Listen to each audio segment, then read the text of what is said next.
بسم الله الرحمن الرحيم. I'm from London and I've been Muslim 3 years, alhamdulillah. Well, I grew up in a church. My grandma is a devout churchgoer, so for pretty much the majority of my younger years, I went to church every Sunday with my gran, because my mum wasn't particularly religious, neither was my dad. And I really enjoyed going to church. It was fun. All the kids would run around, sing, clap, all that sort of stuff. It was really, really fun. And then, what else can I say about my family? Like, it was mainly Christian upbringing.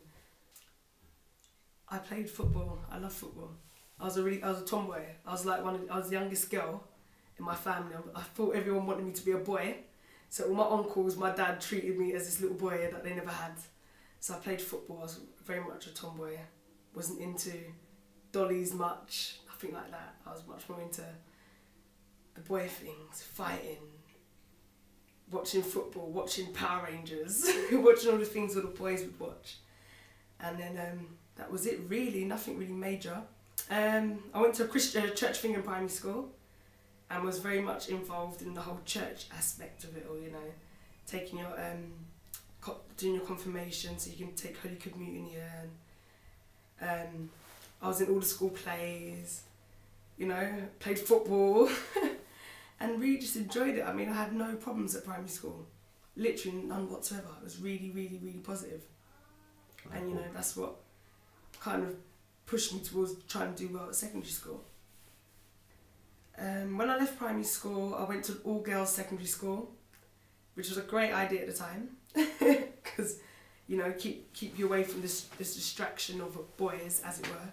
I did well for the first few years, you know, studied hard, did my homework, up until about 14, and then that's when you start mixing with the wrong crowd, the crowd that goes out looking for boys, and you kind of just got, not like I was going out to be part of that, you just kind of get dragged along with the ride, as it were. And I found, like, obviously guys give you attention, and you basically go to school to have lunch and have fun. Like, you know, mix with the guys, have a laugh, joke. Nothing sinister, because we're still quite young, but it was a distraction. So I guess I kind of took my mind off the schoolwork and started bothering about guys. So yeah. When I was at secondary school, I started doing a lot of performing arts, and that's what I went to do. From I was a child, from primary school age, I went to dance school and drama school, always have done since I was about 3 years old. So even though I was quite a tomboy in the sense that I loved to play football and stuff, my mum was very much like, you're a little girl, do girl things. So I basically, every Saturday went to my drama school, very well known one at that. And so alongside school, that's what I was doing. And I decided in school that I went to go to college and study that, and then after that, hopefully go to a drama school and pursue my career as an actress, stroke dancer basically. But when I was at school, like I said, I was very much involved in my acting, dancing, so I was very much looking up towards people like, especially black actresses like Halle Berry, you know, Jada Pinkett Smith, all these kind of people. You know, the typical singers out there, the Beyoncés, you know, Destiny's Child, all those kind of people that it's quite sad to say that we all kind of looked up to. Obviously now, you know, different, but you know, they were the people that we really idolised, which is quite sad really when you think about it. But most, like I said, every girl in our school pretty much idolised these people. When I left secondary school, I got a job, like a part-time weekend job, and then I also went to college at the same time, and I went and studied performing arts, but mainly acting, because that's what I really wanted to do, was to act, opposed to dance, sing and all that sort of thing. And yeah, went to college, met some really cool people. And in saying that, I mean, college was a time where things kind of stabilised out a bit. I knew myself, I was confident in myself. Where in secondary school, even though I was doing my performing arts and stuff, I was very confident when it came to that, but in myself, I was quite shy. I didn't wear makeup. I didn't, you know, I wear tracksuits. I wasn't one to wear little jeans and skirts. I was never into it. But when I got to secondary school, I was much more confident in myself, the way I looked, and was quite happy to prance around in skinny jeans and be myself. And then obviously, with college comes freedom, you know, because I had a job. My mum didn't worry about me so much. I was allowed to go out, I'd party, you know, all the whole fake IDs, that sort of stuff we all did. And I would say to you, my college years were fun. Like I said, I had a really good time. And then towards the end of college, I got pregnant. And I was about, what, 17 years old? And so, yeah. Well, after I got pregnant, I was, I was more than disappointed in myself. I was like, how stupid are you? My family were, my mum was livid. My family were pretty disappointed because they all had high hopes for me. And it did for a bit. I was really like confused about everything, you know. Obviously the friends that I had spent all my time with weren't there anymore. You know, and alhamdulillah, I met new people. I met new people who were supportive, you know, people more older than me, who'd been through the same thing, like same experience as me, and who helped me basically to try and better myself and try and get back to where I was before I had my child. A year after I had my child, I got a new job. You know, I wanted to progress myself properly because, you know, before that I was partying hard. Literally every day I was out, and you know, things had to change. When you have a child, you can't be sitting up, you can't be partying all the time, you know. It's just not responsible. First of all, it's not responsible. Second of all, you know, your child's here now. You need to look after them and try and raise them up to be something. Do you know what I mean? So that happened. Fixed myself up, got my new job, you know, stabilised myself, sorted myself out, you know, tried to make myself successful. It's really funny because where I work, I started to meet a lot of different people from different cultures, different backgrounds, different religions. And before, I grew up in a very multicultural area. So I knew pretty much people from every race. And it's funny because I knew a lot of Asian people before, but when I started working at this place, I started to see a lot more Asians, and I started to see, it's something I never noticed before, and I started to see a difference between Hindus, Sikhs and Muslims, because I thought all Asians were the same. How bad is that?